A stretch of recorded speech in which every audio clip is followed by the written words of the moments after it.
Time to get back to the nest with another childhood favorite of mine, Gun.Smoke, developed and released by Capcom for the arcades in 1985.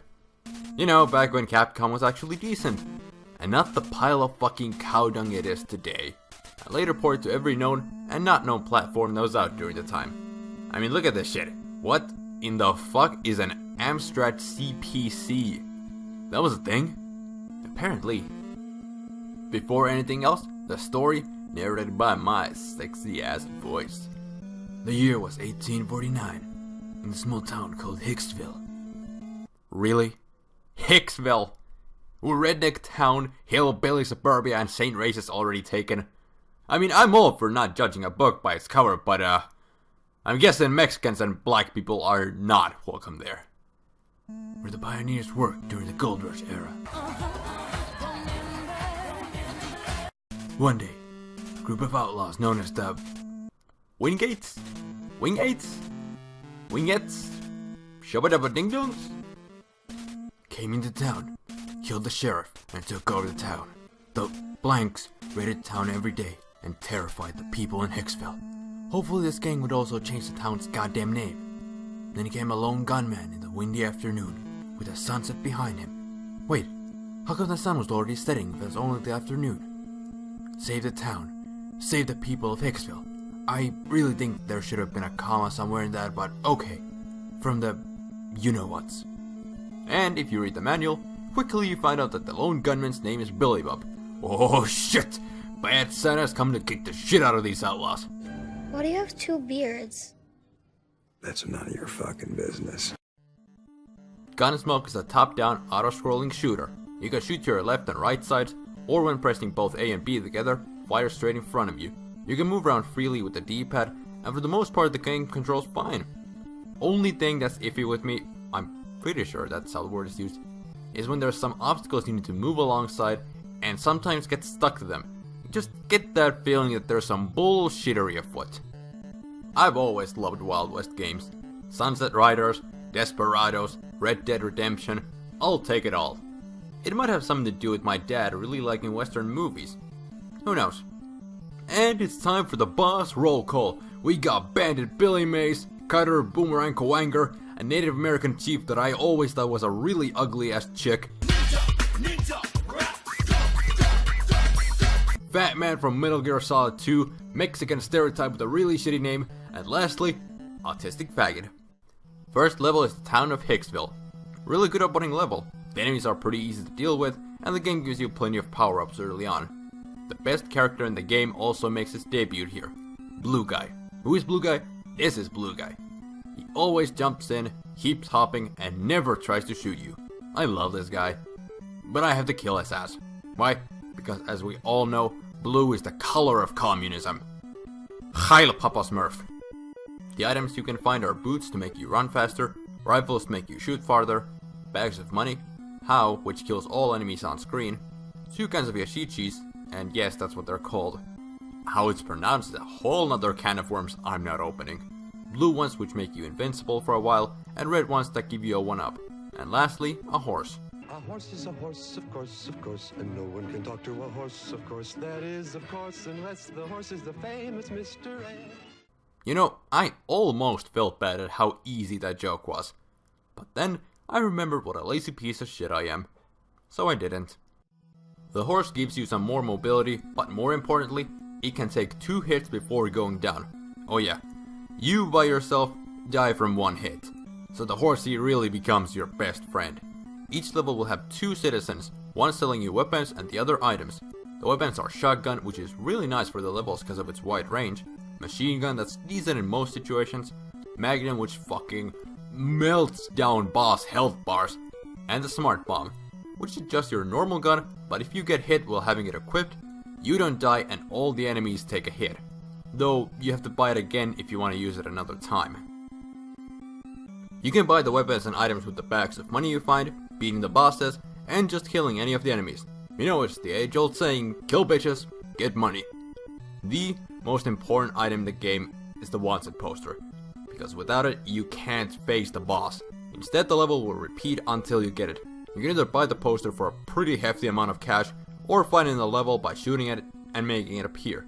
This is also how you find the yashichis. This is a mechanic that I'm torn about. On one hand, it is something new that I can't really think of too many games that time doing, but it's just really annoying when your first time going through levels, you have no fucking clue where they will be.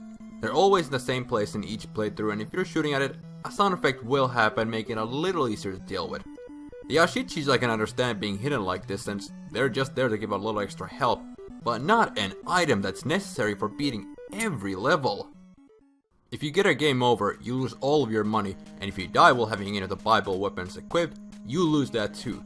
You do have unlimited continues, but it can get pretty goddamn challenging later on if you lose all of your lives. Which is a likely scenario since, you know, one hit kills. Also, what the fuck is up with these citizens?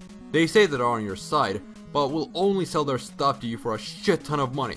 And this is the mid-1900s. Do you have any idea how much money all this would be today? Actually, let's find out. All the different weapons and items at level $85,500. Today that would be $2.5 million. Hicksville. More like fuck you assholes have some expensive crap. Ville. Go and take care of the Wingates. Wow. Fuck you guys. No wonder these outlaws target you people. Your unreasonable prices would make anybody hate your fucking guts. First level's boss is Bandit Phil. Pretty easy dude, and down he goes.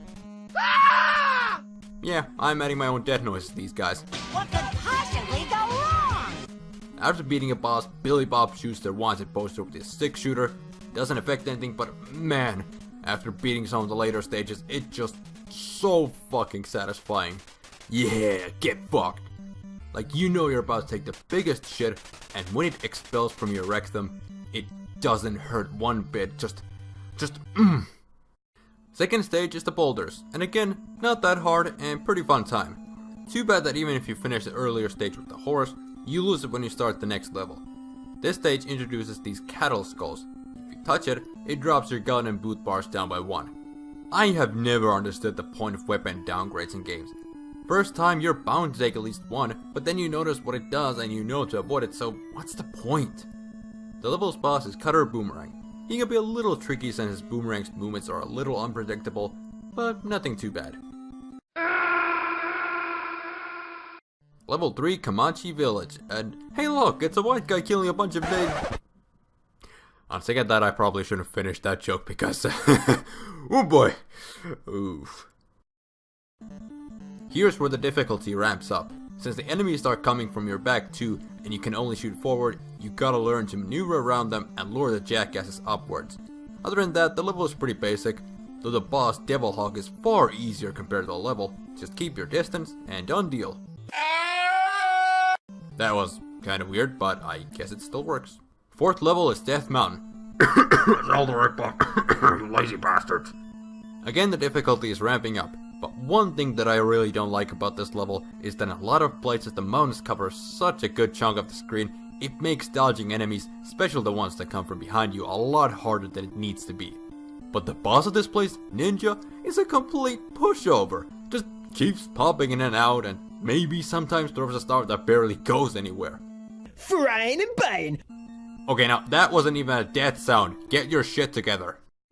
Next up is Cheyenne River. Nothing really new here, other than enemies that come out of the water. Fat Man Joe actually puts up a fight. He moves surprisingly fast and his ammo's explosion radius can catch you off guard. But the fatso will bite his last hot pocket eventually. Oh, what a great dick you have! Oh Jesus! Thank God that played only the audio, not the video, cause this channel will be shut down fast. Last level is Fort Wingate. And it is the hardest level by far, with enemies constantly coming from every direction, their bullets sometimes blending into the white ground, and the ass fuck that is the wanted poster. When the wanted poster spawns here, if the screen has scrolled too much and you're on the left side, you will not be able to get it. That is some dumbass fuckery. The boss isn't too bad, other than having to fight him twice and both versions being identical, Wingate comes to an end. Why did I even expect any to make sense at this point? At least this time wasn't from a horrible dub of a fucked up hentai. I mean, what? So, how about them graphics, huh? Yeah, I mean, they're pretty sweet and all. Nice use of different colors, except in a couple of levels where one color is a little too dominant, and quite good character animations for the time. Can you tell that I'm urgently trying to change the subject? The soundtrack really puts on that Wild West vibe, but it isn't anything special really. It's good, just none of the songs really hit it out of the park. Apart from the opening theme, that shit could go with any western. Very nice touch is that all the bosses have their own themes, and they're really fitting for their specific fights. Like the one with Ninja definitely has more of an Eastern feel to it. This is getting kinda boring. Let's meme this shit up a bit. So what's the new hot meme? What the fuck? This meme sucks ass! You want actually good memes? That Pacha just right. That was nice. Then there was that SpongeBob caveman thing. Another fine one. And this?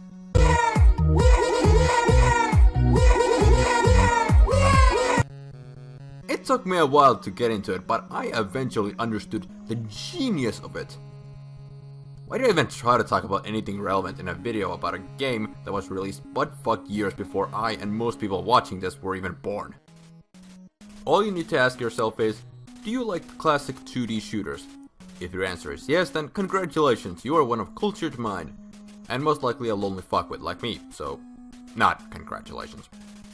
But more importantly, Gun.Smoke will be right up your alley. Few little annoyances here and there don't harm this little gem from the 80s. Though the game could have definitely used co-op play. I'm Isle, and I made it through the whole video without making a High Noon reference. Wait. Bye!